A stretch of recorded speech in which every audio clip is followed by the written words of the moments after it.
Are you struggling for consistency in your sim racing? Does your iRating look like a roller coaster? If so, we have good news for you. The way to get more consistent is to first understand what you're doing differently than the professionals. And VRS is the answer. With our competitive subscription, you will have the telemetry, setups, tutorials, and everything else you need to fully analyze your driving. Our data packs and the ability to compare your driving with the best in the world will show you exactly where to adjust your inputs, change your driving line, and shave seconds off of your lap times. And our powerful and precise Direct Force Pro wheelbase and precision pedals are being used by some of the world's best drivers. All these champions agree that VRS hardware is not just the best on the market, it's also priced well below the competition. So if you're looking to upgrade to direct drive and the best pedals in sim racing, VRS is your answer. If you want to get better, get faster, and make it happen sooner rather than later, you owe it to yourself to find out why so many people are switching to VRS. You'll be so glad that you did. Visit www.virtualracingschool.com and learn why the best use VRS.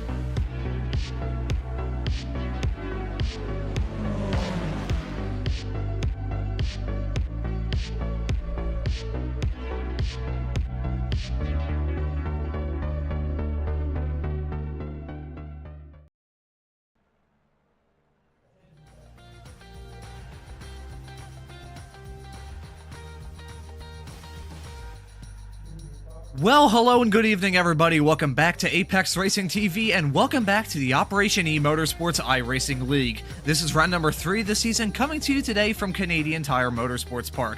My name is Ron Mullins. Joining me in the commentary booth is Charles Bichelle, and in the virtual production hall we have Jonathan Grabowski. And now, Charles, we're heading north of the border for tonight's race, and despite this track's old-school nature, these newfangled race cars always put on some pretty good shows, regardless of what kind of track they're running at. Tonight, hopefully, is going to be no different. So, Charles, what are you expecting out of tonight's 45-minute long race? Well, you know, Ron, it's this is a fantastic track. I absolutely love this track. It takes forever to get used to this track and how you have to approach the way you drive it. But once you finally get into that zone, I mean, it's so much fun. It is a very, very challenging track. It's very tight. Lots of elevation changes because the passing is going to be at a premium tonight between these classes. So I'm looking forward to, we'll have a couple of incidents, I think, probably at the start. We usually do when we're doing multi-class here, just trying to get those cold tires heated up and get through the corners. But then the real fun is going to start when the LMPs come back around to work their way through the GT traffic. Oh yeah, traffic is going to be a huge factor in this race, and it's going to be a big choke point for a lot of the drivers in the LMP2 category, running around this tight, narrow track with a little bit of an older skin, which is pretty scantily dressed in terms of the asphalt runoff that they have around this racetrack. Has had a whole lot of changes done to it ever since this skin was done on iRacing, so hopefully, I mean, we just got rescan done of Spa for this past season, so hopefully in the near enough future, iRacing can finally get around to rescanning this absolutely glorious racetrack up there in Bowmanville, Ontario, Canada, if my geography skills are serving me correctly. But as we see the drivers on track right now tackling this qualifying session 20 minutes long, I think we should probably talk about the series that's we're talking about right now and the people who organize it, that being Operation Motorsports. Operation Motorsports is a veteran-led and operated 501c3 nonprofit foundation based in Raleigh, North Carolina and Bryan, Ontario, Canada, serving American and Canadian service members and veterans. Operation Motorsports is based on 3 core values: team, identity, and purpose, and also supports the recovery of medically retiring or retired service members affected by their military service through motorsports opportunities. Operation Motorsports motto is one at a time, so if you ever see hashtag one at a time on social media, now you know that meaning behind that wonderful hashtag and the meaning behind the cause supporting veterans. Veteran recovery opportunities, utilizing motorsports opportunities, veteran recovery opportunities, and still a sense of team identity and purpose. Veteran recovery opportunities through the lens of diversionary therapy, motorsports immersion, and academy programs. Veteran recovery through motorsports, one at a time. You can visit operationmotorsports.org to learn more. We would like to thank Operation Motorsports for all the wonderful work that they do in the world of racing, and also organizing this fantastic season, which is already 2 races long, and with only 8 races on the calendar, we're already starting to look at the championship point situation now. Sadly, I don't believe we have championship point standings to work at. However, I will talk you through the drivers who have won the races thus far this season. In the Pro LMP2 category, the man who's currently on the provisional pole, that being Connor Parise, grabbed the victory last time out at Road America. Meanwhile, in the Pro Beneficiary category, Tyler Gilmet is off the back of 2 successive victories, first at Daytona 2 weeks ago, and then last time out at Road America just 1 week ago. So as these drivers hit this racetrack, Charles, with this LMP2 section of the qualifying session now about halfway through, what have you noticed with the drivers running around this track thus far? Yeah, I mean, it's pretty standard fare so far. I saw a couple off tracks in Moss Corner, which is, that's par for the course here. It's that's the most difficult corner on the track to get right because of the change in elevation, as you see the 5 car there off in the gravel. I will say this: we talked about this in a different broadcast a couple of nights ago, but you talked about the old scan here. The changes to the off-track friction model that iRacing put out a few seasons ago has done wonders for this track. It used to be if you went too deep in turn 2, that was a straight shot to the barrier. There's no recovery whatsoever. Now, at least, you can get the car back under control, maybe do some cadence braking, and get the car slowed down and avoid that, and can continue on. So it's done, it's worked miracles here with this old scan of CTMP. But this is, like I said, it's still just a fun course, and once you get the lay of the land right, it's just fantastic to drive.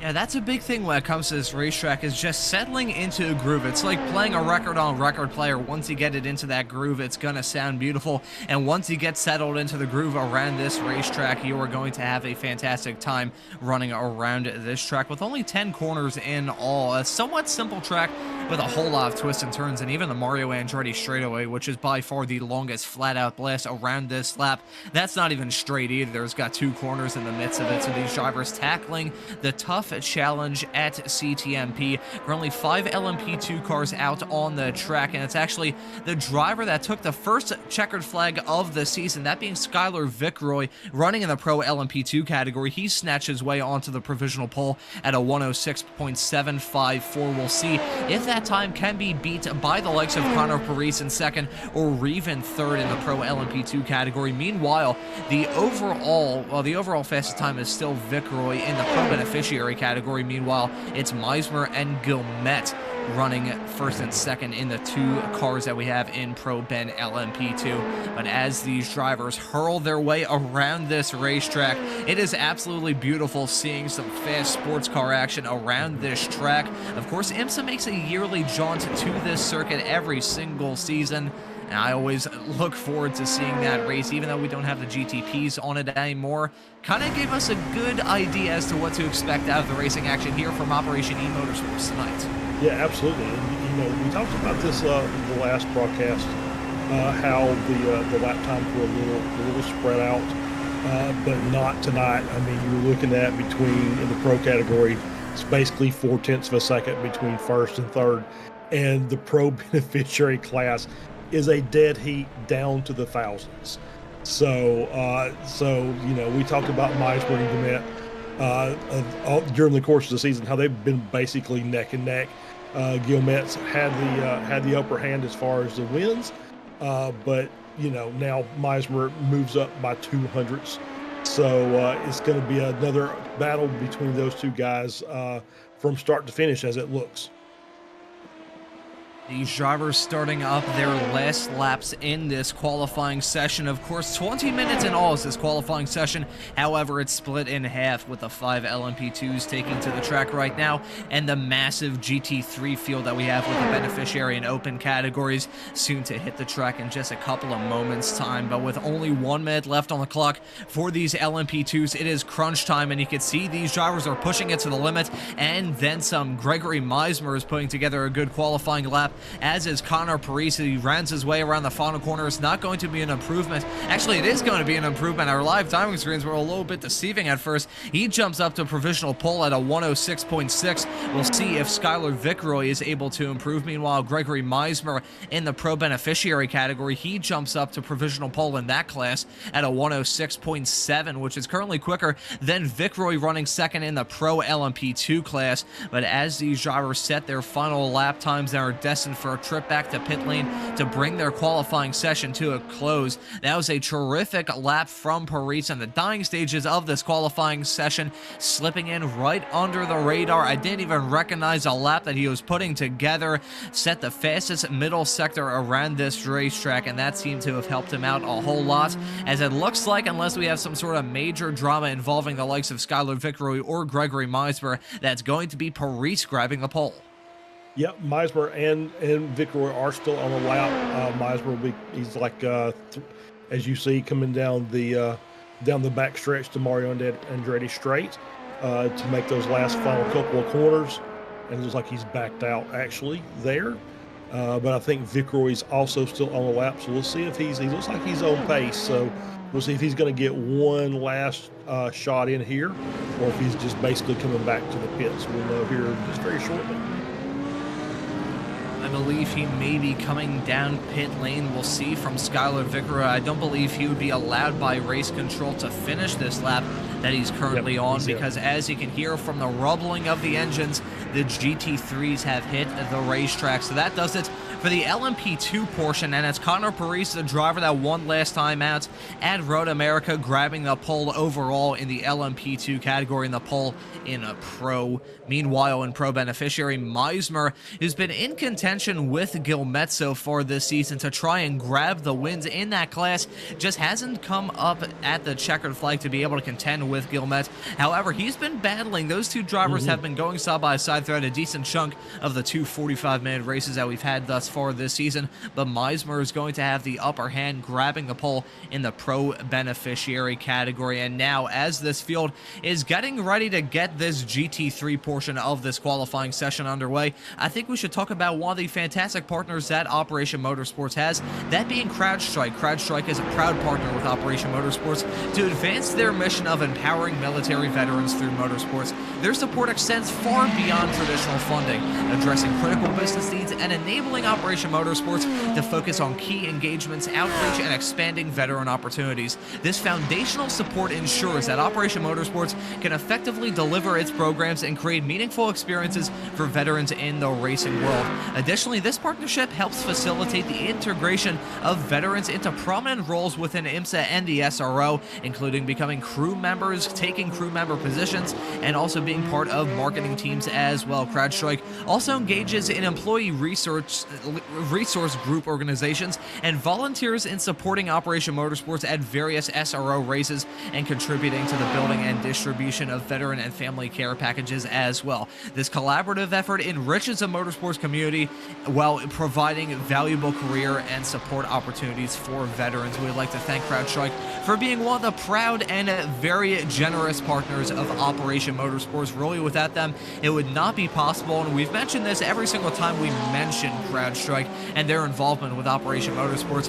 Their CEO, whose name always keeps escaping my head whenever it comes time for this, he races an LMP2 in IMSA. I don't believe he runs the whole season, but CrowdStrike has always been a big partner with IMSA, so it's really nice to see a company like CrowdStrike just be so in-depth in the racing world.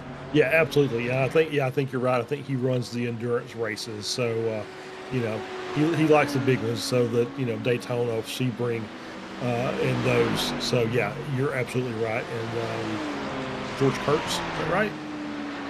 Here we go. I think that is his name, and our producer also Heading in, yes, that was George Kurtz's name. Always, I think, when I hear George Kurtz, I think of Star Trek. Maybe my brain's just a little bit miswired. So anyway. Yeah, we're just gonna move on from that. I think if we have an in-depth discussion about the miswirings in my brain, we'd probably be here for well longer than the hour and a half we're meant to be on the air here on Apex Racing TV tonight. And also, this broadcast being simulcasted on the Operation Motorsports YouTube channel. We would like to thank all the viewers for tuning in. But Charles, getting back to the discussion of the racing action, these drivers about to get their lap time started. And a big factor that we mentioned for the race was traffic, but here in this GT3 qualifying session, traffic going to play a huge role as well. Yeah, absolutely. I mean, we've got 20 plus cars out there, so finding yourself a little bit of room to get a couple of hot laps in is going to be at a premium. I was watching a lot in practices because we talked about Kobe Oil just dominating the so far this season in the open category, and I think he's got a little competition tonight. Tyler Beeman has had a really good lap. He's only a 10th off, and the actual racing was actually pretty tight, or at least in practice, the lap times were pretty close. I think there were probably 5 or 6 cars within 3 or 4 tenths. So it'll be interesting to see if anybody can give all a challenge tonight.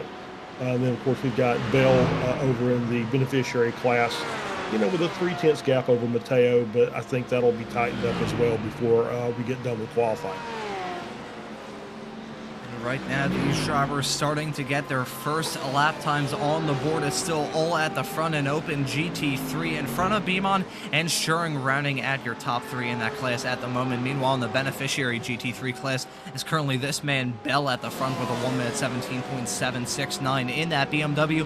Will it be an improvement this time by to extend on that nearly 0.3 of a second gap to himself and Mateo in second is an improvement? Yes, it is, and that's a big improvement as well. Slashing that lap time by about 0.4 of a second around this racetrack, that is a huge gain. Yeah, it really is. That's a big lap. So that's 17. And Mateo has jumped to the front now with a 117.117. So he's got now a 1/10.5 over, or 2/10 over Bell.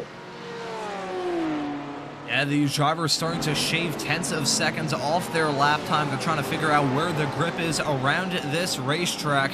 And one thing we may have to keep in mind is also tire wear, but I'll touch on that a little bit later on in this broadcast when it comes time for talking about the 45 minutes of racing action we have coming up for you after this qualifying session that we're in the midst of right now. The drivers are starting to heat up their tires and heat up their nerves. The racetrack's starting to heat up too, with ambient temperatures being around 69 degrees with a track temperature around 80 as well. So it may not be blistering hot. However, these drivers are definitely setting in some blisteringly quick lap times. Carney, who won last time out at Daytona, he jumps up to 6th in the beneficiary GT3 class, as it's still all at the front and open GT3, currently at a 115.710. These drivers starting to improve even more as Carney jumps his way up to 3rd. Yeah, he's having a good run so far. He's just been pipped down to 4th. But we've talked about the horses for courses, right? We've talked about how we've got so many different configurations of GT car that the tracks like Daytona favors that big front engine of the Mercedes. So it's not really surprising that some of these guys that are running like Beeman and Carney in the Porsches, this seems like a track for cars that are handle a little better, that are a little more nimble, like the Porsche or the Corvette, and maybe the Audi as well. So maybe that's not quite the BMW, Mercedes, and Ford Mustang. Probably on a little bit of a disadvantage on this type of track, where they just don't necessarily have that same type of agility that those smaller cars have. And they may have the horsepower, but they just don't have the turn-in. And around this track, with only 10 corners, those 10 corners are pretty darn important. So if you can't get around those with any sort of efficiency, you're going to be in for a world of hurt. But as this qualifying session is slowly drawing to a close, with about a minute and a half left on the clock, it is still all at the front of Open GT3. this man has been absolutely dominant so far in the open category. He won the opening race of the season at Daytona, and he also won just 1 week ago at Road America. So Kobe all looking to try and continue that streak and go for 3 for 3 to kick off this 8-race calendar that we have from the Operation eMotorsports Racing League. Beeman running in second at the moment, and he won the opening race of the season in GT3. I believe he was running in the beneficiary GT3 class at the time. So the driver running second at the moment in open GT3, switching his class affiliation, still running that Porsche and still running it up towards the front as he's second at the moment, following some more drivers in this open GT3 class. This is, I believe we're following Little at the moment in the Ford Mustang. So these Mustangs in the field, always nice to see a wide variety of GT3 race cars, and that's a big thing with recent iRacing updates, doubly so since they recently added the McLaren, which I don't believe is actually racing with us this evening. Not a lot of drivers getting the opportunity to practice that car, but it's been nice to see the revitalization of the GT3 class in iRacing, having a whole bunch of new cars put into the... I nearly said the game, then I probably would have had a bunch of iRacing fans lynch me after that. Whole bunch of new cars added into the sim. There we go. Second tries the charm. Really nice to see a wide variety of manufacturer representation. I think that's a point proven in the beneficiary GT3 class with this man Matteo at a sick drift coming out of turn number 1, running in a BMW. A couple of BMWs in that top 8, a Ferrari, a Mustang, a Corvette, and a couple of Porsches in there as well. Really good to see a whole lot of manufacturer representation in that GT3 class, which is wrapping up their qualifying session now. Yeah, absolutely. Yeah, so the one car that I don't see, obviously the McLaren just came out. Unless you're really good at building setups, probably not something you want to switch to in the middle of a season. So I can understand people not wanting to jump into that 720S, although looks pretty good. Sounds pretty good. Had a couple of my team drivers driving it over the past week. Seem to like it. So we'll see if how popular it becomes. But no Lamborghini, strangely enough. And that's the one that I just thought about this. After the race last week, is we don't have any Lamborghinis represented in the field, and that's the only one of the current GT3 group that we don't have out here.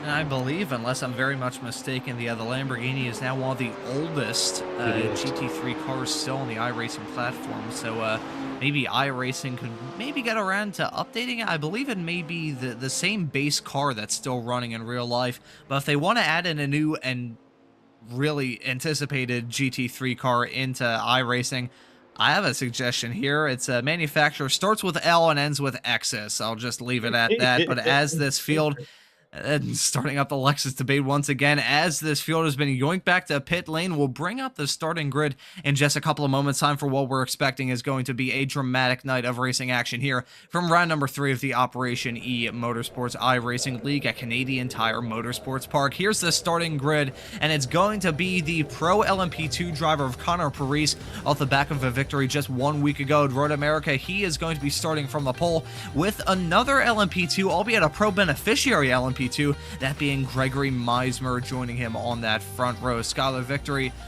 Vickery hoping for a victory tonight. He's going to be starting in third. Hunter Reeves will join him on that second row. Then Tyler Gomet's going to round out the 5 cars in LMP2, starting this race 5th overall. Kobe All in the number 3 GT3 car. He's going to be starting this race in 6th alongside a prototype, so it's going to look a little bit out of place seeing that car right alongside, but nevertheless, Tyler Beeman, who's been another driver that we need to keep our eyes on throughout this season, won the beneficiary GT3 class for the opening race of the season at Daytona. He's going to be starting this race at Canadian Tire in 7th. Tyler Schuring going to join him on that 4th row, and rounding out your top 10 is going to be Gene Kelly and Jason McSparron. Yeah, coming in at number 11, we've got Jacob Little, Matt Ayotte in P12, Tyler Manning in 13th, Daniel Salmon in 14th, Brandon Mateo in 15th. We have Dan Fendick in 16th. In row 9, we've got Josh Jepps and Russell Elizondo. Running out your top 20, Brandon Leonard and Dave Bell. Rounding out the rest of the field, we got Elliott Whitfield in 21st, Ian Carney in 22nd, Tanner Masters in 23rd, Richard Davenport in 24th, Anthony Calvi in 25th, Jake Porter in 26th, John Hicks in 27th, Charles St. Pierre in 28th, and Tyler Reed rounds out your 29-car grid. Alrighty, that is the starting grid. 29 cars set to take the green flag in about 1 lap's time. Still waiting for some drivers to line up on the provisional starting grid to get this formation lap underway. And perfect timing, right as I say that the pace car starts to roll off and begin this 1 lap under pace speed before we get things ready to rock and roll from tonight's racing action here on Apex Racing TV.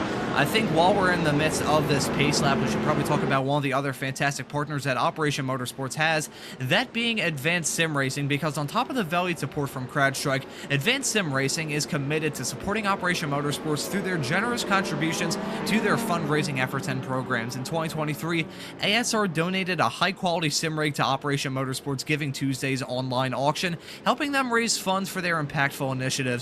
Building on this commitment, ASR is pleased to contribute 2 additional sim rigs for the upcoming 2024 Giving Tuesday auction, further supporting Operation Motorsports' mission to provide veterans with exciting opportunities in the world of motorsports. Furthermore, Advanced Sim Racing has donated gift cards as prizes to the eMotorsports League, advancing their competitive experience and rewarding the participants in this series. Contributions which reflect there we go, second tries a charm. Contributions which reflect ASR's dedication to fostering engagement and growth within the eMotorsports community while supporting the valuable work of Operation Motorsports. We'd like to thank Advanced Sim Racing, CrowdStrike, and Operation Motorsports for making the racing action that you're seeing tonight and these broadcasts possible, because without them, we wouldn't be bracing for 45 minutes of racing action, have to worry about pit stops at a track which can usually act like a cheese grater on the tires. We've got a whole gaggle of GT3 cars for the 5 LMP2s to try and contend with. Charles, before we grab the green, just a couple of moments time, what do you think is the main thing you're keeping your attention on? Yeah, it's going to be the multi-class passing once the LMP2s come around to work their way through the GT3 field. It's going to be them being patient to pick the right time to make a pass. And for the GT3s, they just have to remember that, stay on the racing line, run your race, let the faster cars work their way around you, because the instant you move over to let somebody pass will be the instant that somebody's going to hit you in the rear end and send you to the wall. So, run your racing line, let the fast guys do the work, get around you, and it's going to be a much cleaner race. And I did see that Ty Schuring was disconnected from the server. So hopefully that's the only one that we'll have tonight. Well, fingers crossed we don't have any more connection issues. The green flag is out and the drivers are on their way. Looks like a pretty organized start in the LMP2 class. They're going to be careening their way down through Clayton corner of turn number 2 to begin this race. Meanwhile, I think we're also bracing for the GT3 start in just a couple of moments' time. There's a green flag out in the GT3s. Those drivers are on their way, and much like the case in the LMP2 class, the GT3s making their way through turn number 1 and 2 at the moment. They all make it through clean. However, they're going to go off the track, hang through turn number 2. That's some rally action from Kelly and a big off for, I believe that may have been Manning. Oh, and that's another car going off the track. That is Leonard, I believe. Actually, no, that's Beeman. That's Beeman in the Porsche going off the track on the outskirts of turn number 2. Lots of drivers going off the track in the open and beneficiary GT3 categories. Meanwhile, this man Kobe Ola is starting to pull away. He already has a 2.5-second lead over a Yote in the Audi, a little bit farther back behind him, with Daniel Salmon running at the podium in the open GT3 category, and they're not even halfway through lap 1. But that was a big kerfuffle heading through turn number 2, and while the LMP2 start was clean, the GT3 start was absolute pandemonium. Yeah, it was a little crazy. We saw the Ferrari of, I believe it was Kelly that got wide through 2, was able to kind of catch it. We'll get the replay here. We'll see him coming down. We see Beeman coming down into turn 2. Yep, just too deep. Gets into the dirt, comes across, and here's the big one that luckily nobody else got collected there, as he basically just across the track when the tires were kind of gripped. And Fortunately, there was no other traffic involved. But that's the deal with the first lap here is getting set in turn 2. The Porsches are kind of notorious on, especially on cold tires. The rear of the car just wants to come around. It just wants to lead. If you don't get your braking and your throttle application done correctly. And as we come back to live racing, we're back with the LMP2s.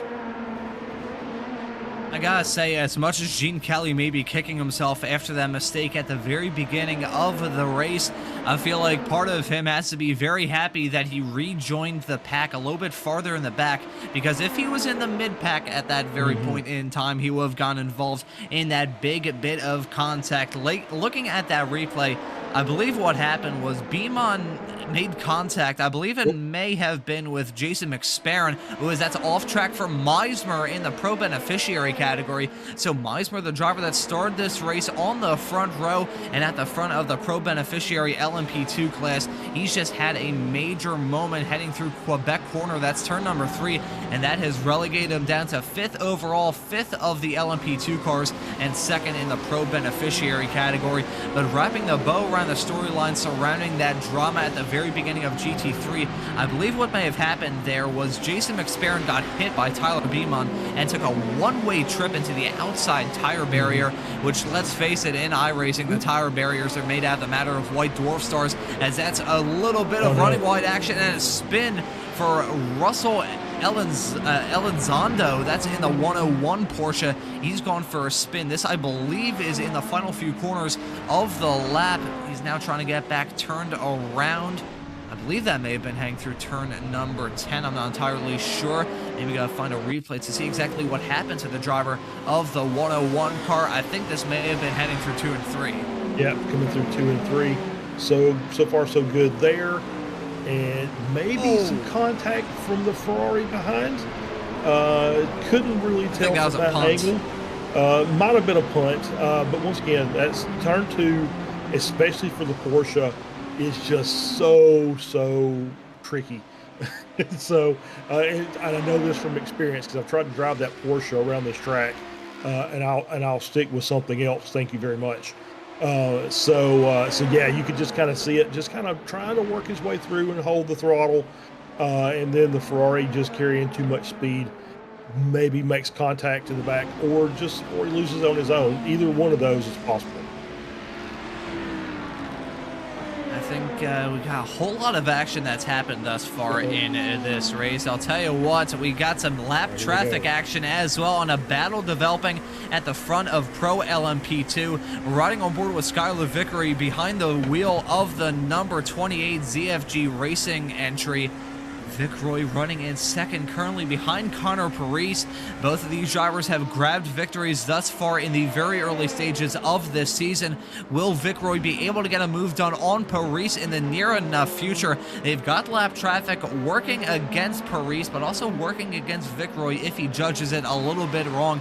And I gotta tell you what, this is the main fight that we're following in the LMP2 cars at the moment, with not a lot of a battle going on in Pro Beneficiary, with those two cars separated by about 1.6, teetering around that 1.6, 1.7 barrier right now. But meanwhile, as the fight continues in Pro LMP2, we've got a fight in the Open GT3 class. We're following Leonard behind the wheel of the Porsche, currently running 8th in the Open GT3 class, and he is trying to chase Fendick in the Corvette. We're riding on board with Fendick, heading his way through turn number 1, and now, if Fendick makes a small low mistake, he's definitely going to fall into the crutches of that Porsche right behind. Currently have about a 1 second gap. He's actually increased that gap quite a lot, heading through turn number 2. Full commitment from the driver of that Corvette, heading through the second corner around this racetrack. Meanwhile, I think there may have been a little moment involving Little, as he and Kelly have gotten involved in a fight. And we're taking a look at Bell running in 4th at the moment in the Beneficiary GT3 class. He's just going off the track, heading through 3. Yeah, absolutely. I did see in the background there was another car. Couldn't catch the number. Really too far on the inside. As we see a spin there, right in Moss corner. Oh, so much carnage contact. can happen. Yeah, just make some contact there. Couldn't see who that was. That's the 46 car of Ty Shearing. Just looked like I'm not sure if he was the one that was sideways, or we'll see here as they're coming through 4, coming down the hill, getting ready to go in the Moss.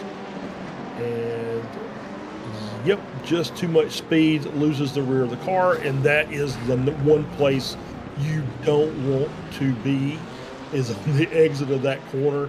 As you saw the Mercedes go by, might have been Calvi. Made contact there. Yes, just that's such a dangerous place, and probably fortunate there weren't more carnage there in that involved in that wreck. And we're riding on board with Calvi behind the wheel of that 4-wide Motorsports number 20 Mercedes, and you can see that schmozzle happening right in front. Oh, it's the BMW not really holding the brakes and rolling forward a little bit into the path of Calvi, who really had nowhere to go.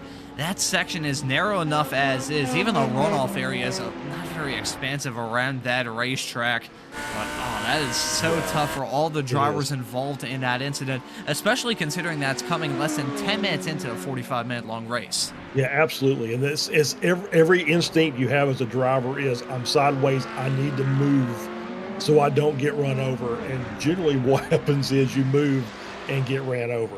As we saw right there, is you just have to be, once you make that mistake or you have an incident and you're sideways on the track, you just kind of have to let the traffic clear out before you start trying to make any movements around. And if you get contacts made, not really your fault at that point.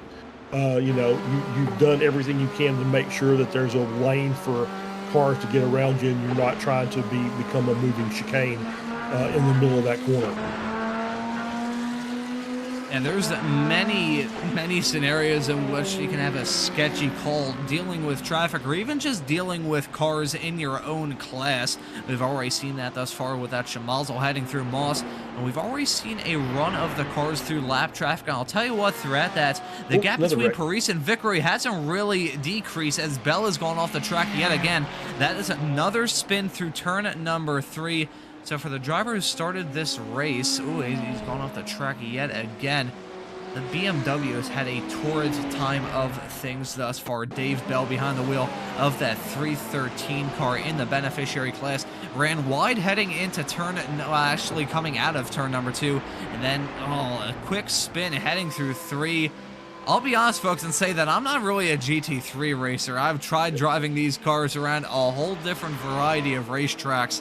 I've just never really been able to get the handle of them. I think Dave Bell probably trying to deal with the same issues that I have when it comes to the GT3 cars. These things are tough, even with the ABS and traction control that they have. It's just an entirely different beast of a race car. It really is, and they're iRacing's constantly making little changes to it. I think most recently was the tire modeling. Makes these tires a little, it takes you a little while to get used to it. But yeah, Bell just kind of struggled a little bit. And this is, once again, it's a very technical track. It doesn't look like much. There's only 9 corners, but it's very technical. And you can see that with some of the struggles these drivers are having just to get the car to just make a lap. Every corner has a challenge to it. And so, getting this track right for 45 minutes is very difficult. I think of all the tracks that we're visiting so far this season, the tracks we visited thus far and the ones that we're going to be visiting after this race meeting at CTMP tonight, this is probably the most challenging one. Just the track configuration itself lends itself to some drivers making some mistakes here and there. But even with that taken out of consideration, the lack of any sort of meaningful runoff area around this track makes it even more of a tricky spot for these drivers. There's no area of rest around this track at all. I've done some broadcasts around this racetrack in the past, and trust me, driver mistakes can be aplenty, and some drivers can occasionally get caught up in the red mist. I think we're seeing that get put on full display in the Pro LMP2 class. Parise and Vickery still covered by barely any air, and right behind them, you've got 2 more LMP2s. Tyler Gilmet, who's currently leading in the Pro Beneficiary class, and Hunter Reeve, who as it stands at the moment is 3rd in the Pro LMP2 category. And look at that, some bold stuff. These drivers, and we've seen this so far this season, we're going to see it again throughout this race, they start to play chicken when it comes to lap traffic. One driver goes for a bold and audacious move, then the driver behind has to respond, and that just snowballs out of control, and eventually you see a driver just go for a ridiculous dive bomb that may never work. But these drivers are pushing it to the absolute limit at this point.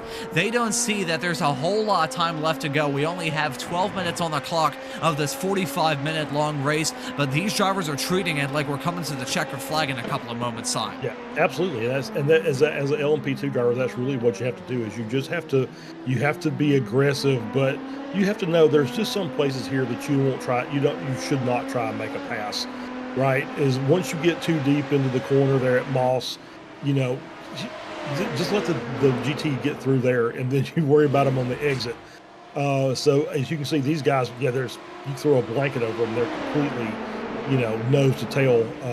Meismer, has kind of got caught up a little bit in the traffic, so he's kind of dropped off a little bit. But so far, I mean, it's anybody's race at this point.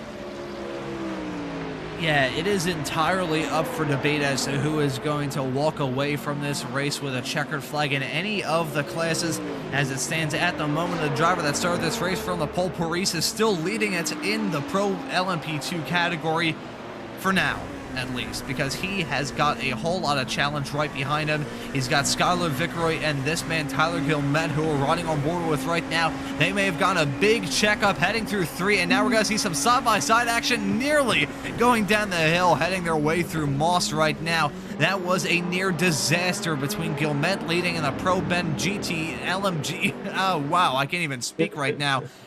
Gilmet leading in the Pro Beneficiary LMP2 class nearly went for the dive of a lifetime, going side by side with Vickeroy in the downhill chute, careening their way into Moss. If he went for that move, I was fully expecting one of those cars to end up in the barriers broken in a million pieces. That would have been some bold stuff towards the end of this race, let alone towards the very beginning. But Skylar Vickeroy coming in for an early call to come down pit lane. And honestly, Charles, I kind of agree with this call because he's seeing the chaos and the BS, for lack of a better term, go on around him, and he wants nothing to do with the madness around him. He's backing out early. He doesn't want anything to do with that chaos. He wants to run his own race and be there at the checkered flag more than anything else. At first blush, it feels like a really smart call to just come in, get out of that pack, and just go ahead and get your pit out of the way and just start running laps. The only thing that's going to hold him up is if he gets caught up in a GT battle like we're seeing here between Manning and Kelly, where you've got 3 or 4 cars that are just tied across the track, where it's going to be difficult for him to make a pass and lose some time in that way. But yeah, I think that was a pretty smart call. I have to agree with that. And we'll have to see how he exits out in reference to all of the GT3 traffic and exits out compared to his competitors. Currently 33 seconds back of the leader Paris in the Pro LMP2 category. However, if he doesn't have to deal with all the chaos around him, I think that may be a good call. And lots of drivers agreeing as Reeve has now come down pit lane himself. So Hunter Reeve, who inherited second in Pro LMP2, is shadowing the call from Vickeroy to come down pit lane. Meanwhile, in the Pro Beneficiary LMP2 class, it should be noted that Gilmet and Meismer are separated by 9.5 seconds. So Meismer, after that mistake, when he started this race from the front row, things have gone terrible for him thus far as he continues to lose a little bit of time to the back of Gilmet well farther up the road. But Reeve coming in for an interesting call to pit as well. We'll see how he exits out in reference of Vickeroy, but I think Vickeroy being the trendsetter and getting out of that chaos, trying to settle this race into some sort of groove. It didn't really work out too well for him, as I believe Reeve actually got out on the racetrack in front of him, albeit barely, as those 2 cars covered by about 0.2 of a second. Yeah, he did a good job. Reeve did a good job of covering that undercut, and so you can see him. He's still in front, but obviously, as you can see, not much separating them. They're back where they were. So now it's just those 2 instead of the 4. So we've got a pack of 2 up front, and then this 2. And then Meismer's kind of just stuck, and he just needs some help from. Ooh, I think that was 11 on the inside wall. I think that was Paris. Ooh, yeah, that may have been Paris, and a spin heading through turn number 3, and a big off for Reeve. He has gone off the circuit, heading through turn number 2. Actually, no, that's Gilmet. My apologies. Ooh, be very, very careful on the rejoin, Tyler. That was near disaster with another LMP2 car trying to rejoin the track, but Gilmet having a major bit of drama just a few moments ago. There you can see the wall tap heading through 1, and this was, he got loose heading into the corner, got all sorts of squirrely, and he also hit the grass moat on that inside, which is an urban plateau. I've hit that before and got sent into low Earth orbit, so the fact that Gilmet hit that and didn't end up all the way in Toronto is an honest-to-God miracle. He's now rejoined this race, albeit second in the Pro Beneficiary category. And right as we said a few minutes ago that Meismer didn't have a good start to the race, he's now running first in the Pro Beneficiary category, 5.5 seconds in front of Gilmet. Shows you how quickly things can change in the world of racing. Absolutely. It only takes one mistake by either you or your competitors. You see just deep on the inside of the apex there, working his way around. That was very aggressive by Meismer. But yeah, you called it exactly right. There's a little bit of a gap there on the inside of turn 2, and Reeve found it. And as you see the results, bounced him up against the wall, had to kind of reset the car and get back out there. And so luckily these guys will have a fast repair. So if he gets to the point to where, and Reeve is, sorry, that's Gilmet, never mind. So they'll get to reset their cars when they come in for the pits. It'll be nice and fresh and new. And then this battle between Meismer and Gilmet is back on again. As we see the 28 car, looks like he got into the grass. Vic Roy just squirrely coming out of that corner, coming out of 3. And these drivers still pushing their cars well over the limit at this point. We've seen some drivers make mistakes thus far. We've seen some drivers get caught up in some incidents. Lots of incidents have happened thus far in the LMP2 category. I believe the only man that's had a clean race thus far is probably our race leader, Paris. Everyone else has had some sort of contact or some sort of drama go on, either with them or around them. Have a whole lot of replays to look at as well. I think there may have been possibly a moment with this man, Mateo. He is leading by 5.7 seconds in the Beneficiary GT3 class. He's actually, no, we're just checking in on him at the moment, and really, considering the race he's put together thus far, this may be the only screen time he gets, considering the lead he has at the moment in the Beneficiary GT3 class. And Masters running second in that Ben GT3 category in that Mustang. He has a pretty significant gap between himself and Davenport down in third. That's about 10 seconds separating the two cars, running second and third at the moment in Ben GT3. Meanwhile, in Open GT3, it's still Kobe all in that Mercedes. Dominant thus far this season, dominant thus far in this race. He is just gone. He is driving off into the sunset, nearly extending that gap, now extending that gap to 16 seconds over Ayot running behind. Ayot, meanwhile, he's got a fight on his hands between himself, Little, and Manning, with those 3 cars on the racetrack currently separated by a tick over a second, with LMP2 traffic around them as well. Yeah, absolutely. This is still pretty tight. Yeah, Hull's just done, I was talking about how there might be a good battle between him and some of the other drivers, but no, he's just checked out as usual. So nice lead, but Little, and Manning are at least giving us a little bit of a battle here up to the front in this Open GT3 class. And yeah, as you said, Mateo doing a good job, 6-second lead over Masters. And also some pit stops starting in the Open GT3 class with Tyler Reed to be a bit more precise, coming in that Corvette. He was running 7th in the Open GT3 class, and he's now exiting the pits. Once again, I believe he will remain inside the top 10 in the category currently. However, we'll see the margin that he has right now as Porter has come in as well behind the wheel of that Audi R8. As we had a swap for a second there, Ayot has lost out on P2 to Jacob Little. He got moved done going down the Mario Andretti straightaway, heading off into the S's. And that is a pit stop coming in for, that is Gilmet coming down pit lane. So an interesting call from Gilmet, probably having to repair that damage that he picked up. Looking at the race car, Charles, it doesn't seem like it's too catastrophically damaged.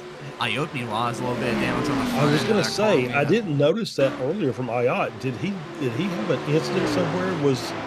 Oh, here we go. We're going to get a replay here. We're coming down the Andretti straight. kind of looks like he's already got the damage up front. So yeah, he's just a little slow on the top speed because of the aero damage up front, and allowed Little to make the pass. So yeah, and as you said, Guillemette in for his pit stop. Good stop, 13.4. As we see Masters coming out of the pits. Currently sitting, I believe, just got passed for, now he's 5th in the beneficiary class. Finally exiting pit lane in that Mustang, not losing out on a whole lot of time. Ayotte, meanwhile, is, as the gap between himself and Little is already to 1.3 seconds. We've got a battle of the battered race cars, as Ayotte has a little bit of front end damage that's certainly disrupting the front end of that race car, so much so, in fact, that he's come down pit lane. That's going to relinquish P3 in the Open GT3 category to Manning, who's completely missing a front bumper. Chances are, I'm not even sure when Manning picked up that damage, but considering that that car has looked that way for the past few moments, that front bumper has probably already been sold on eBay. That was a big grass whack heading through turn number 2. Not inside curb heading through there, so you pretty much just have, nature has its own boundaries, I guess, heading through Clean Corner, which is turn number 2 around this racetrack, but some significant damage on the front end of Manning. However, that hasn't slowed him down a lot from the looks of it. Still running in 3rd. However, this may slow him down a lot going off the track, heading through turn to number 4. Clipped the grass and spun around. Thankfully for him, he goes off the racetrack. Let's be careful here on the rejoin. Tyler Manning will try and be as careful as he can. The Canadian in the number 13 car not having a whole lot of luck, and I think that may have been a bad commentator's jinx for me, because right as I was saying that he was still running a full song, just went off the track and went spinning like a ballerina heading downhill in 4. Yeah, he tried to take the wide line out of through 4 to make that pass coming into 5, and just was too wide. He just, the rear tire got into the grass, looped the car around. Luckily, no further damage to his car. Just lost some time, so he's going to have to make that up. So maybe seeing him in the pits in the very, very near future to get that repair done so he can be back up to full pace. Those were following Dan Fendick behind the wheel, the Fendi Racing 327 Corvette. He's currently running 5th in the Open GT3 class, and slowly reeling in Sheps in front, so we may see a Corvette on Corvette fight for the final positions inside the top 5 in the Open GT3 category. They're running effectively in no man's land at the moment, as Manning is 5 seconds farther up the road, with Ayotte in that Audi 13 seconds back. We'll see how Ayotte can do now that he's come in for his one and only stop in this 45-minute long race. Slowly reeling in these two, so we'll have to see how things shake out once the rest of the front runners in the Open GT3 class decide to come in for their stop. Meanwhile, Ole still extending that gap at the front, now 19 coming up to 20 seconds in front of Jacob Little, running 2nd in class. Kobe Ole has been incredibly dominant thus far, and I think one of the most impressive drivers thus far this season as well, Charles. What do you think? Absolutely. I think he's been, we said it last week, he's kind of head and shoulders above the rest of the field. Just does a great job. Hasn't missed a step. Has handled the traffic really well, and yes, that's enabled him to get a huge lead over P2. Still going to try and extend that lead now to 21 seconds, all just in a completely different zip code at this point.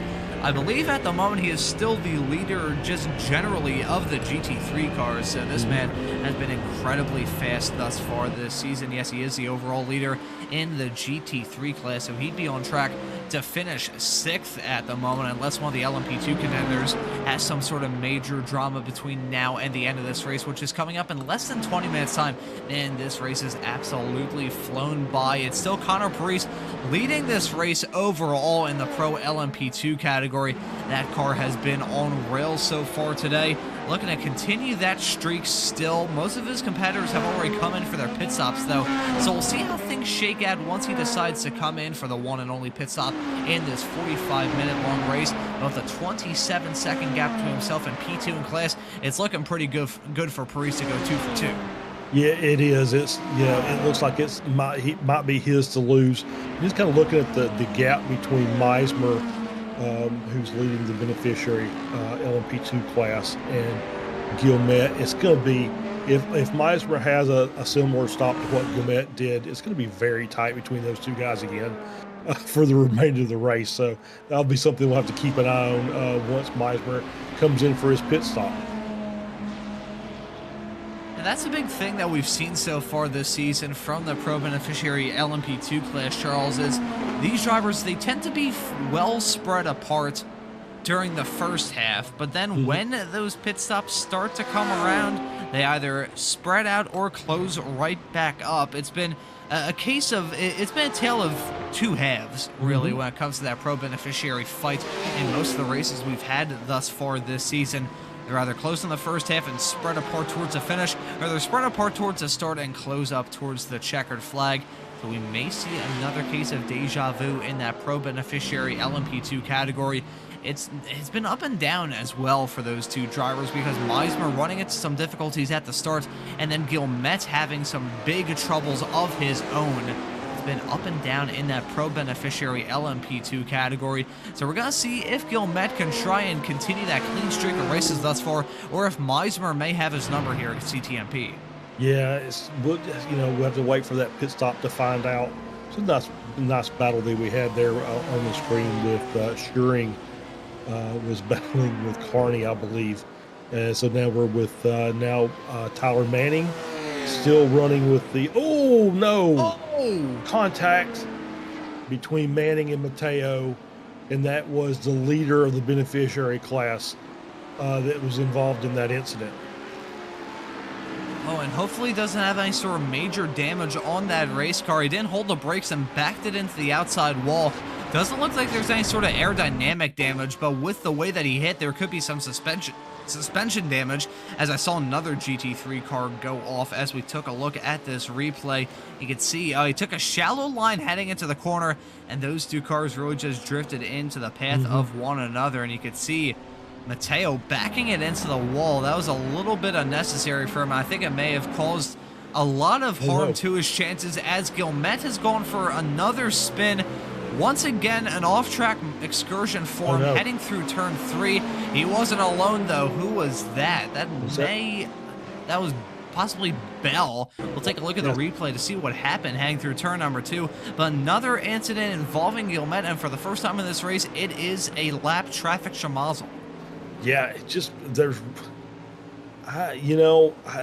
Bell just was on the outside. He had a GT to the inside, was just trying to kind of hold his line. I think maybe Guillemette, we'll give that one to him, saying maybe a little too aggressive there, trying to come through that corner, because really didn't have anywhere to go.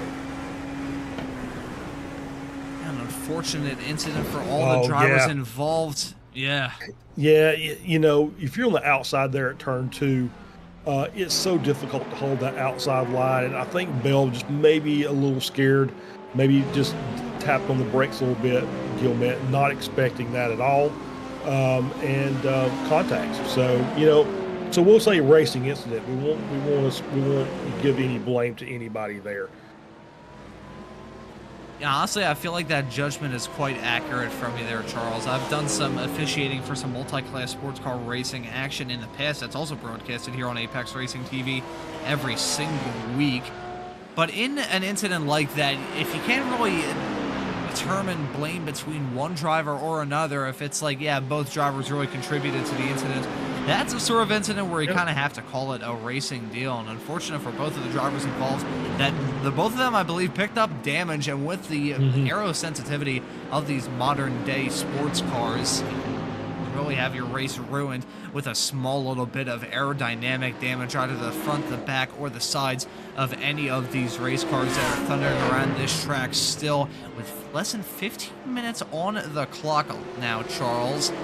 Looking like this race is settling into a groove, but I'm curious, with another incident that we had heading through 2, that involving the at one point dominating leader in Ben GT3, that being Mateo. I'm curious if we'll see a fight in Ben GT3 between now and the checkered flag, but another dominant driver, that being Copiolo, has come down pit lane for his one and only stop. Yep, he's coming in, he's going to take his fuel and move on back out on the track. As we were watching a nice battle on the track, did see that Ayat has been in, has got his car repaired. As we see another spin there, I think that was a lap down car. I was looking at that earlier. That might have been Hicks, I believe, the 308, just on the inside of Moss Corner. Don't really see anything on the front of, yep, that's who it is. So I don't really see anything on the front of IOT's car, so say there was no contact. I don't see anything either on the front of his car or the back of Hicks. So we'll say that was just a spin on Hicks's part. As we get a replay here, we'll know for sure. So as we get this coming down through 4, lining up for Moss Corner. Yep, just loops it around. Just too much speed coming through there. It's pretty standard. And yep, so gets it cleared back, misses the wall, rejoins safely, and so we continue racing.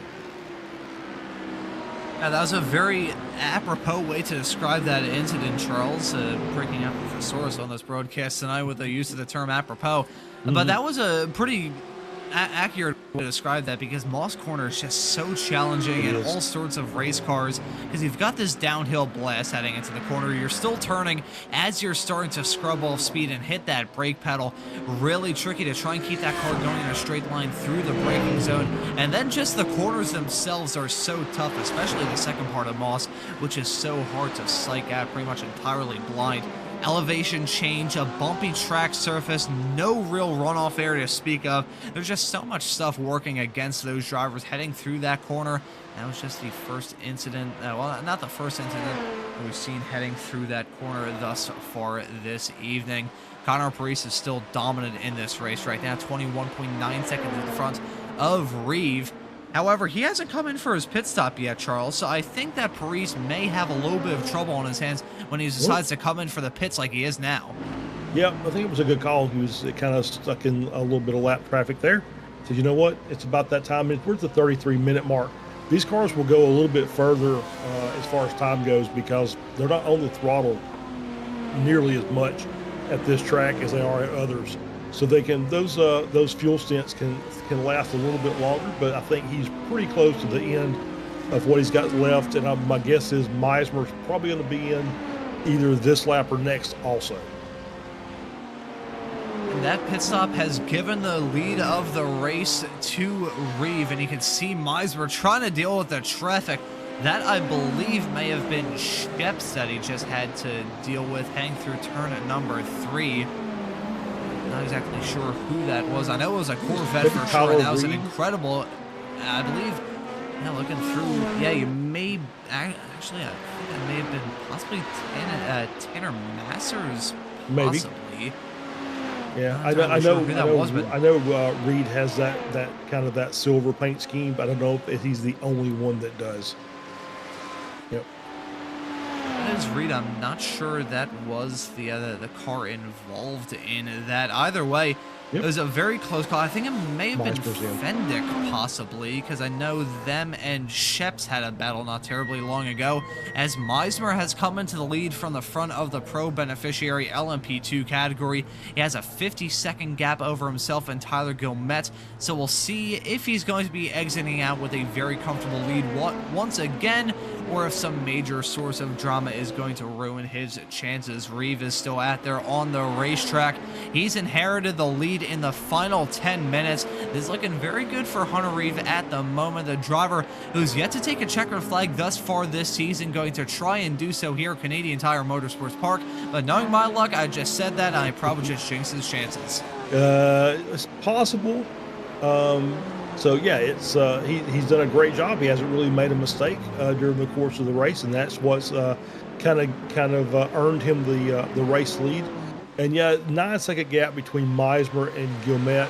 That last spin that Gilmette had really hurt him. So yeah, barring any major troubles, Meismer should get his first win on the season.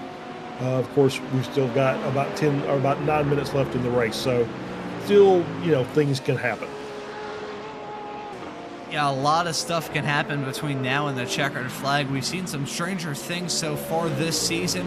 Having some disconnects or some sort of incident, I certainly wouldn't rule it out. I remember doing a 4-hour-long race, a 4-hour-long broadcast here on Apex Racing TV way back in June. and we had the leader in the LMP3 category end up suffering a disconnect in the final 2 laps. That was just an absolute heartbreaker. So hoping that none of the drivers have to deal with that at the moment. As it stands currently, not a whole lot of battles out there on the racetrack. It's 8.5 seconds between Reeve and Priest at the front of this field. In Pro LMP2, Meismer is leading by 17.7 seconds over Guillemette in Pro Ben LMP2. Meanwhile, in Open GT3, it is all absolutely dominant at this point, 33.6 seconds in front of Ayotte in second, and in Beneficiary GT3, Masters is leading over Carney by 30.9 seconds. We are expecting these drivers to have a whole lot of trouble, and bearing in mind, some of these drivers have some pretty troubling evenings, but I think this race has been pretty mistake-free considering what we probably expected heading into a track as challenging as this one. Yeah, I mean, you know, people are going to make mistakes at this track because it's the nature of the track. You know, it takes a lot of laps to really get a good feel for it. So, you know, mistakes are going to happen, especially with multi-class. But we haven't really seen, with the exception maybe the Guillemette, is that we haven't really seen any kind of multi-class clashes where, you know, GTs are just, you know, being bullied off the track or just getting in the way of the LMP2s. And we haven't had any like major crashes, right? So we've had like multiple cars involved. We've had some singles and some doubles. But for the most part, it's been, like you said, pretty straightforward race, pretty clean race. And some really good battling in amongst, not necessarily with the leaders of the groups, but in amongst the groups themselves. Yeah, this race has been I say surprisingly clean. That does sound a little bit rude. I mean, coming into this track, though, especially with multi-class sports car racing and a field of 29 race cars, you usually expect a little bit of drama to happen, but these drivers have been very calm, cool, and collected thus far. However, they're still starting to battle as we see a fight. This is for second in the Beneficiary GT3 category. Carney is currently holding on to that P2 spot for now. However, Elizondo, who got involved in an incident heading through turn at number 2 earlier on in this race, he's now running a P3, trying to get a move done on the number 54 car to slip his way up into P2 in the Beneficiary GT3 class right towards the end of this race. That would be a heart-pumping finish between these two Porsches, and we may see some side-by-side action at the end of the Mario Andretti straightaway. They're going to head their way into turn number 8 side-by-side, and that was a dive from Elizondo, and he was able to get the move done on Carney, heading through the S's at the end of this lap. And well done from the driver of one of the Porsches. The 101 Porsche got involved in an incident earlier and was able to pull off a gutsy but still successful move heading into one of the fastest corners and one of the most challenging corners around this racetrack. Yeah, gutsy is absolutely right, because I think if you're going to see here, he's going to jump that curb, the beginning of that curb, to keep that car tight on the apex. Well done, just to hang on to that car, because normally you get that Porsche, you know, with tires off the track, and that back end just says, you know what, no, we're not doing that again. So anyway, so well done by Elizondo to hang on to that car. It was a good pass. And was raced really well between him and Carney. With 5 minutes left to go on the clock, these drivers are maybe starting to cool off a little bit. Maybe we could still see some fisticuffs break out. We may see a fight between Fendick and Schuring, because he got Schuring a little bit farther in the back. That's Tyler Guillemette in the LMP2 car, currently running second in the Pro Beneficiary class. He's had a rough evening. That's the only way you could really describe it. The driver trying to go for 3 victories for 3 races thus far this season. That streak is going to end at 2 here at CTMP, as he had a rocky evening thus far. But we got a fight between Schuring and Fendick. Schuring with the move, heading into turn number 3. The successful move as well, getting past that Corvette, heading into one of the prime overtaking opportunities around this racetrack. That was a slick move, but nothing too fancy either. That was some textbook stuff from Schuring. Oh, that's a textbook mistake as well, heading into Moss, and that may cost him a spot. Well, it is. I think Fendick kind of backed out. It says, you know, it's not worth that. So I think well done by Fendick to be cognizant of the fact that that Schuring was off the track in the gravel, and you see kind of held up just a little bit. But yeah, that's a great pass and then a classic mistake that happens so frequently here at this track. I mean, we mentioned earlier on the challenges of Moss Corner, and we just saw that get put on full display a matter of a few moments ago, and oh my God, that was who was that? That, I believe, may have been Hicks. Yes, it was in the 308 car. Oh, that was the jump scare of a lifetime. I think my resting heart rate just jumped up from probably about 80 to somewhere up in the 160 range. You can see him spun around coming out of the final corner, and in trying to get it turned around, he probably just gave Schuring a heart attack to end all heart attacks. Oh my God, and he nose it into the barrier as well. Yeah. There's honestly not much you can do trying to get it turned around at that section of the racetrack with a pit wall right there and pretty much no runoff area on the left-hand side of the racetrack if you're going in the right direction. There also comes a certain point in time where you probably need to tow, and that was... Yeah, that... Ooh, boy, I'm glad I wasn't behind Schuring, because I think after this race, I'd probably need a change of pants. Yeah, I think you're right. I think Hicks, obviously was faced back into the corner, so he could see the traffic and he said, "Oh, there's a gap there," and starts turning the car around. Then then Schuring comes around the corner. I think Hicks just gunned it to make sure he was off the track and out of the way, so he wasn't interfering with anybody else's race. And then wisely just tows once he comes over there and noses into the wall. Yeah, probably towing it before all that would have made everybody's heart rate a little bit lower, but still, no harm, no foul. Didn't cause any contact with anybody else, and that's one of those. It's another one of those. My guess is we didn't see the incident itself. My guess is inside curb just took a little too much of it, kicked him out to the outside, and just kind of looped the car around. That's pretty standard fare for that final corner. I think that's probably going to end up on some sort of highlights reel here on Apex Racing TV, because now we're only about a month and a couple of weeks removed from Halloween, and that was the scare of all scares. That was terrifying. Just from our perspective in the commentary booth, I had to use every fiber of my being not to screech like an irate cat when I saw that scene befall the drivers coming out of turn number 10. But meanwhile, we're following the driver who's been dominant thus far in this race, that being Hunter Reeve. He has a 9.3 second gap over Parisa. That gap has actually increased as of late, and he's going to be taking the white flag this time by on track for what has been a interesting evening, an intriguing evening of racing action on Apex Racing TV from the Operation eMotorsports iRacing League.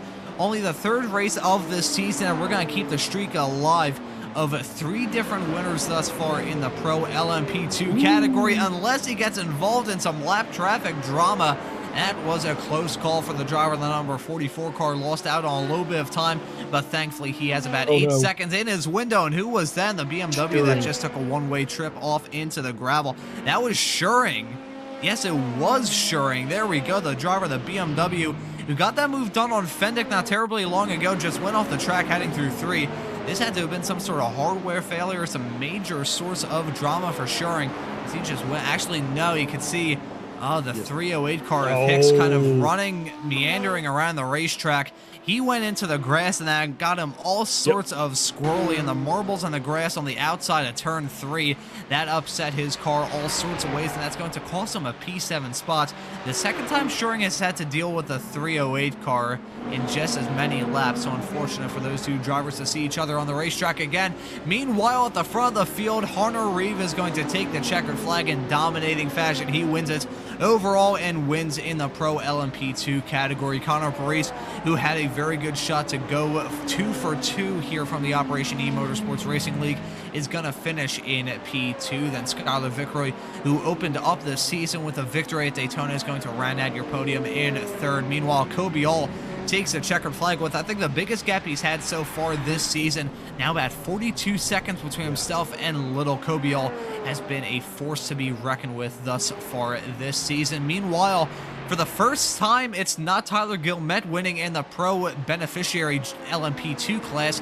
Instead, it's Gregory Meismer taking the checkered flag in class. Well done to Gregory for taking his first victory on the season. as these drivers ran their way around the racetrack for the final time.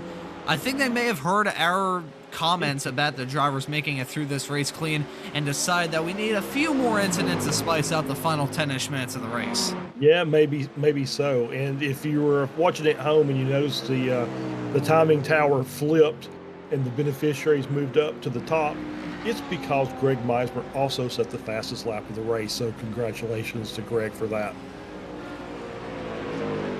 Congratulations go out to all of the winners, one of them just being the driver that crossed the checkered flag a few moments ago. Masters is the master in the beneficiary GT3 class. When everything is said and done from tonight's 45 minutes of racing action at CTMP, it was intriguing for sure, exciting as well, and hopefully fantastic to watch here on Apex Racing TV and the Operation Motorsports YouTube channel. Hunter Reeve was a driver victorious when everything was said and done. He wins it in the number 44 car.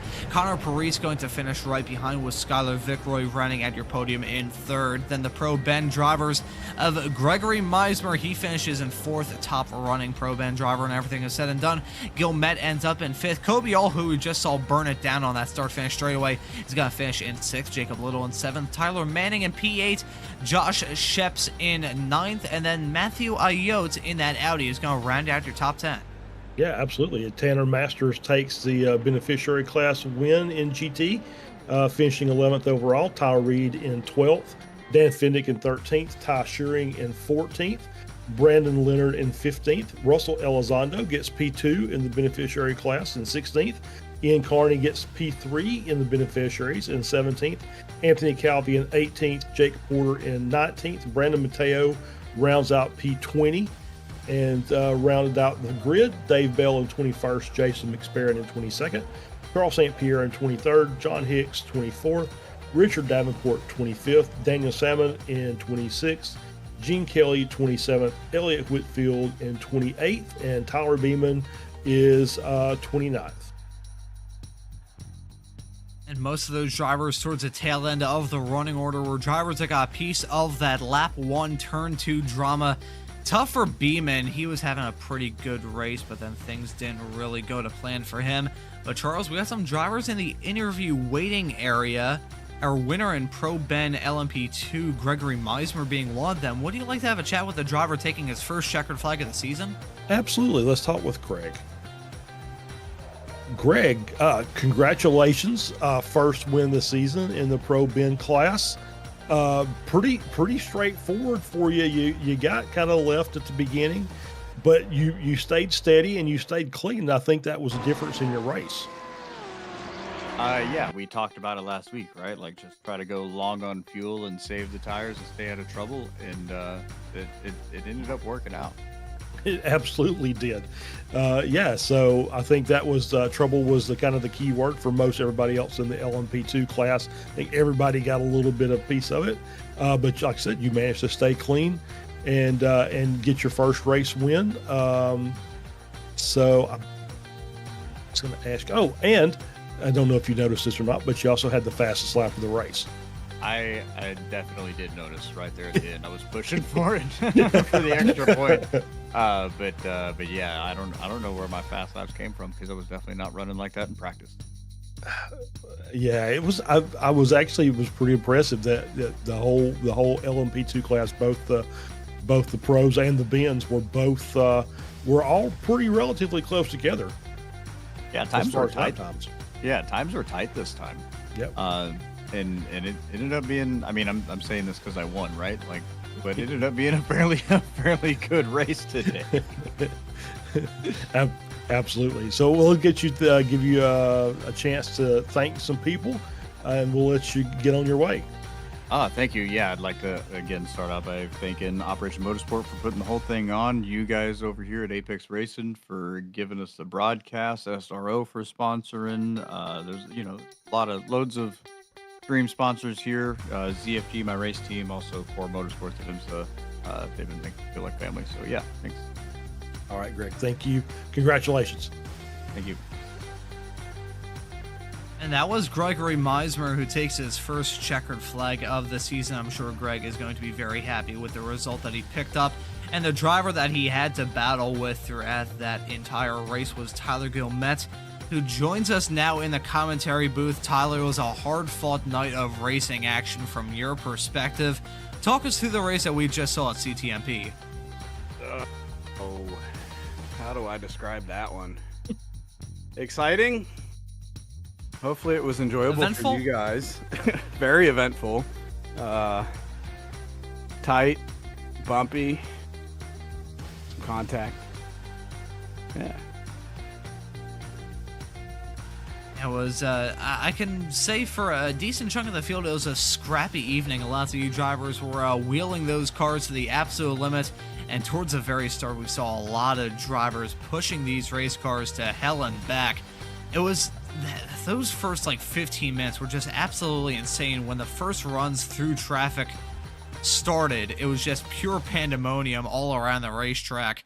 Was there a little pressure between all you drivers in the LMP2 class just to go through the GT3 traffic as quickly as you could? Because it looked like y'all were just going for it. Oh yeah, I mean, it was like being at the bottom of the ocean. That's how much pressure there was to not lose distance to the other guys and cut through traffic safely. It was wild. That was a lot of fun.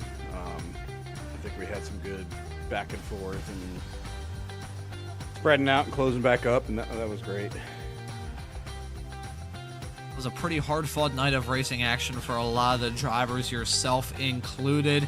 Still got 2 victories on this season, and now we got a race coming up in 1 week's time, that being at Watkins Glen. So how do you fancy your chances there? You know, guys, I'm not going to jinx myself this week, and I'm not going to make a comment about how that race is going to go. Alrighty, fair enough. We can just say that there's going to be cars running around the racetrack for about 45 minutes there. We'll just leave it at that. Yeah, I do enjoy Watkins Glen, but as far as the results, we'll leave that to be seen next week. Alrighty, there you go, keeping the cards tight to your chest. Tyler Gilmette, thank you for joining us in the commentary booth. And now, before we let you go, is there anyone you want to give a thanks to or shout out? Got to give a shout out to Operation Motorsport, and then I want to shout out my 2 drivers, Todd Coleman and Aaron Tielitz. They're over in Barcelona for the 12-hour this weekend, racing the McLaren GT3, so hope they have good luck out there. Well, that's a pretty good, pretty awesome story to just airdrop there right towards the end of the interview there. Wow, that's kind of thrown me for a loop a little bit there. But Tyler, thank you for joining us in the commentary booth. Pretty awesome thing to mention right at the end. And excited to see you back out on the racetrack at Watkins Glen 1 week's time. Thanks for joining us, man. Thank you, guys. Have a good night. And that was Tyler Gilmette, who I think may have had one of the most awesome shout-outs I've ever heard in my time broadcasting races here on Apex Racing TV. I don't think there's any more drivers waiting to have a chat with us at the moment, Charles. So I want to ask you the question that I just asked Tyler. Going to Watkins Glen in 1 week's time, bit of a similar track to the one we just had at CTMP, whole lot of twists and turns throughout it. How do you think that race is going to be? Well, I love Watkins. It's one of, it's probably my favorite track.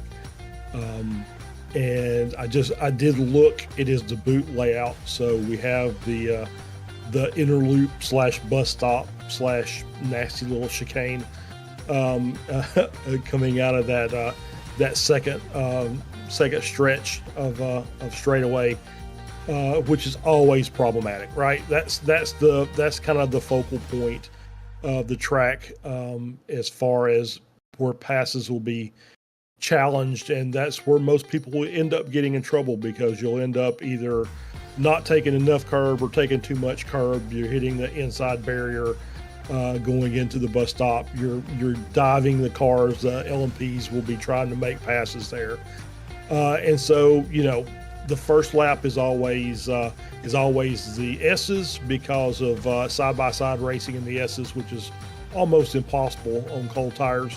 And then the bus stop, and then once we get spread out a little bit, it'll just be those lap traffic again, like we saw here tonight, is making those passes properly, and getting the car around the slower traffic. So it's going to be an interesting race. It always is. Watkins is, I think we'll have better racing just because I think more people drive the track, right? So CTMP is one of those that you either kind of love it or hate it. Some people will just avoid it because they don't want to race it. But Watkins, I think, is on the schedule so much with so many different cars that it's just going to make for a really, really good race. Everybody's going to be up, very, very, competent on the racetrack. So I'm looking forward to it. I'm always looking forward to a race at Watkins Glen.